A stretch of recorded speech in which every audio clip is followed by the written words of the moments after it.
Sexual communication is an essential part of any healthy relationship. But let's face it, talking about sex can sometimes feel more daunting than a public speaking event in high school. However, just like those speeches you dreaded, it's something you have to do, and once you get the hang of it, it can actually feel quite liberating. Open, honest, and consistent communication about sex can deepen your connection, improve intimacy, and make your relationship stronger. Number 10. Admit the awkwardness. Break the ice. You know that feeling when you trip in front of a crowd and feel like everyone is watching? Well, talking about sex can feel the same way sometimes. Uncomfortable and awkward.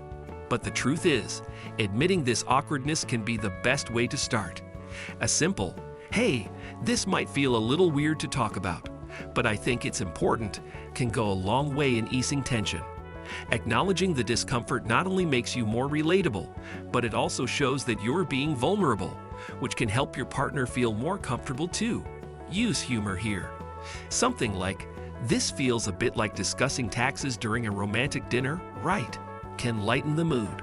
The more lighthearted and open you are, the easier it becomes to navigate through the tough spots. Number 9.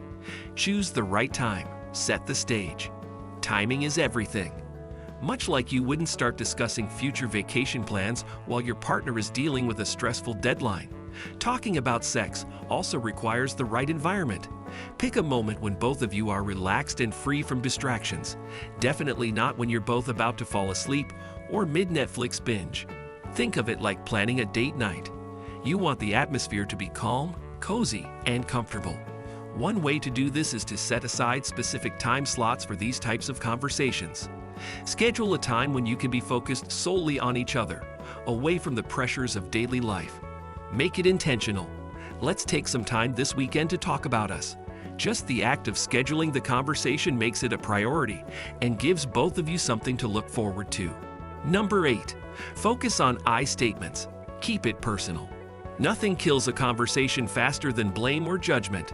If you want to keep things positive and avoid making your partner feel defensive, stick to I statements instead of you accusations.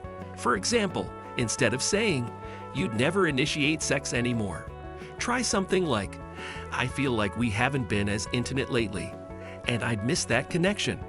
By focusing on your own feelings and needs, you open the door to a constructive conversation rather than a blame game. This simple switch in communication can turn a potentially hurtful conversation into an opportunity for deeper understanding and connection. You're not pointing fingers. You're sharing your feelings and inviting your partner to do the same. Number 7. Create a two-way dialogue. Ask open-ended questions. Great communication is a two-way street, especially when it comes to sensitive topics like sex. Make sure you're not just talking at your partner, but also creating space for them to share their thoughts and feelings. Open-ended questions such as, "How do you feel about our sex life?" or "What's something you've been curious to try?" Invite them into the conversation and encourage a more balanced exchange. By asking these kinds of questions, you allow your partner to express their desires, needs, and boundaries, which fosters a deeper connection. A great way to strengthen this dialogue is by showing genuine curiosity about their experiences. Sexual preferences can evolve over time, so being open to learning more about each other can reveal new layers of intimacy you hadn't explored before. Remember, the more you express interest in their perspective, the more likely they'll feel comfortable and eager to share openly. Number 6. Turn awkward into awesome. Make it fun.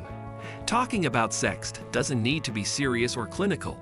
It can be fun, lighthearted, and even a little playful. Adding humor into the conversation can ease the tension and help both partners feel more at ease. Laughter is a fantastic way to break the ice, so don't hesitate to acknowledge the awkwardness with a cheeky comment like, "Well, this beats discussing taxes," or "I guess we're leveling up in adulting now." Using humor not only creates a more relaxed atmosphere, but it can also make the conversation feel like a shared experience rather than an uncomfortable chore. Sometimes, the act of talking about sex itself can become a turn-on, sparking curiosity and excitement. When both partners feel at ease, they're more likely to be open, honest, and engaged in the conversation. So, remember to keep it light, laugh together, and enjoy the process of connecting on a deeper level. Number 5. Be specific. Share your likes and dislikes. When talking about sex, clarity is key.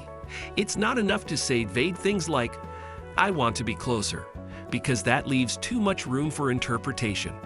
Instead, be specific about what you enjoy and what doesn't work for you. Sharing detailed feedback helps your partner understand your needs more accurately. For instance, saying, "I love it when you touch me gently like this," or "I've been curious about trying something different. What do you think about trying XC?" allows your partner to respond to your desires in a clear, actionable way. This approach also encourages your partner to share their likes and dislikes, leading to a more satisfying and connected experience for both of you. Remember, your partner isn't a mind reader, so providing concrete feedback strengthens your bond and helps ensure that both of you are getting what you need from the relationship. Number 4. Ditch the performance review. Stay positive. Whatever you do, steer clear of making your conversation sound like a sexual performance review. Critiquing past experiences with statements like, "You never or you always" can feel accusatory and may make your partner defensive. Instead, shift your focus toward the future and shared growth. For example, say something like, "I'd love if we could explore new things together," or "I'm excited to try this with you." The goal is to create an environment where mutual satisfaction is the priority, rather than keeping score of what did or didn't happen in the past. This approach not only lightens the mood, but also encourages a collaborative mindset where both partners feel empowered to enhance their intimacy together. Number 3. Don't make it a one-time conversation. Keep the dialogue open. Sexual needs and preferences can change over time, which is why it's essential to keep the conversation ongoing. Avoid waiting for problems to arise before discussing your intimate life. Regular check-ins help ensure that both of you remain on the same page and prevent issues from building up unnoticed. Instead of one heavy conversation, aim for smaller, frequent talks. These low-pressure, casual chats make it easier to share your thoughts and feelings, preventing them from becoming overwhelming or causing tension. This consistent dialogue fosters intimacy, builds trust, and creates an evolving connection that adapts to your changing needs as a couple. Number 2. Address boundaries and consent. Respect each other's limits. While expressing desires is important, discussing boundaries is equally crucial. It's essential to clearly communicate what you're comfortable with and encourage your partner to do the same. Consent is not a one-time thing. It's an ongoing conversation that should be revisited regularly, not just in the heat of the moment. Both partners need to feel safe, respected, and free to express their limits without fear of judgment. Remember, saying no is just as valid as saying yes. This conversation is about more than pleasure. It's about creating a mutually respectful space where both partners can explore their boundaries comfortably and without pressure. This approach fosters trust and enhances emotional intimacy. Number 1. Turn talk into action. Build a collaborative future. Conversations about sex should lead to meaningful actions that strengthen your relationship.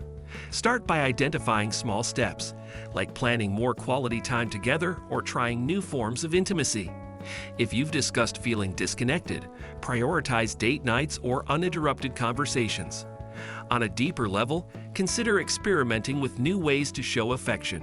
Whether through physical touch or gestures like massages, or holding hands, use your discussions as a roadmap for growth, both emotionally and physically, to ensure a more intimate and fulfilling connection. Thanks for watching. If you found this video helpful, don't forget to give it a thumbs up and hit that subscribe button for more content on relationships and intimacy. Share your thoughts in the comments below. We'd love to hear your take.